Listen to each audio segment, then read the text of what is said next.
Bienvenue dans Reformatage subconscient. Si tu es là, ce n'est pas un hasard car tu fais sûrement partie de ces personnes qui ont compris que c'est grâce au subconscient que l'on peut réaliser nos rêves et nos désirs les plus profonds. Alors de le savoir c'est bien, mais maintenant faudrait-il encore comprendre comment il fonctionne?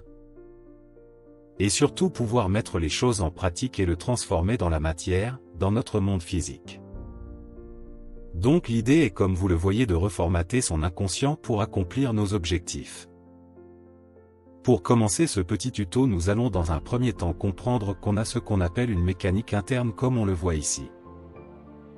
Elle se compose de ces 4 éléments clés que tu vois à l'écran.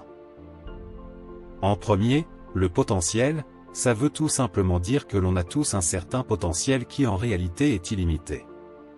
C'est propre à l'être humain, on a un potentiel illimité et on ne sait pas ce dont on est capable. Donc ça faut bien le retenir. Selon les croyances que l'on a de ce potentiel, eh bien on va mettre en place un certain nombre d'actions. Certains qui ont un potentiel dont ils estiment être plus illimité que d'autres vont mettre probablement des actions en place bien plus nombreuses. Ce qui fait qu'ils auront un certain nombre de résultats.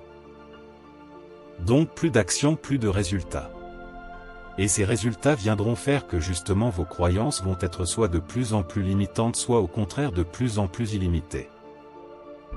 L'objectif en ce qui concerne ce cycle de la mécanique interne est d'être conscient que l'on a un potentiel qui est bien moins limité que ce que l'on croit. Ensuite, grâce à cela, on va mettre des actions en place bien plus importantes, avoir des résultats bien plus importants et nos croyances ensuite vont être justement plus illimitées. Comme vous le voyez, cela tourne en boucle, c'est-à-dire que vos croyances ensuite vont faire que vous allez vous dire « Eh bien finalement j'ai un potentiel bien plus important que ce que je crois » et ainsi de suite. En effet, c'est un cercle vertueux, plus vous allez mettre en place des actions, plus vous allez avoir des résultats de plus en plus importants et vos croyances vont être de plus en plus illimitées. Ceci est une première chose à réaliser. Ensuite, il faut comprendre que par rapport au formatage de notre subconscient, on dit souvent que ceci ou cela est la réalité, mais ça c'est vos croyances qui vous le font dire, car en vérité il n'y a pas la réalité mais bel et bien notre réalité. C'est-à-dire que la réalité n'est ni plus ni moins que ce que l'on perçoit à travers nos 5 sens tout simplement. Pour certains, elle sera tout autre alors qu'ils vivent des expériences qui d'un point de vue extérieur peuvent sembler être la même. Ceci est quelque chose de très important à comprendre aussi. Maintenant voyons l'élément primordial, à l'heure où on parle de plus en plus de loi d'attraction, car c'est bien beau de parler de loi d'attraction mais cette dernière pour attirer, comme son nom l'indique, il faut être justement dans une fréquence vibratoire qui soit le plus élevée possible, parce qu'on va obtenir les résultats en résonance avec notre vibration interne. C'est-à-dire que plus votre fréquence vibratoire va être élevée, en réalité une fréquence vibratoire élevée c'est quelque chose de joyeux, c'est quelqu'un qui partage sa bonne humeur, quelqu'un qui sait qu'il a un potentiel illimité et qui fait des choses en ce sens. Tout cela va activer la loi d'attraction et va attirer les choses qui nous plaisent et non l'inverse parce qu'on va faire focus là-dessus. Ce point est primordial, on pourra le voir ensuite un peu plus en détail dans la prochaine vidéo qui traitera des croyances, donc restez avec nous sur notre chaîne Reformatage subconscient, et n'hésitez pas à partager, à vous abonner pour permettre à la chaîne de se développer. Pour finir ce petit tuto, sachez que nos pensées jouent un rôle fondamental.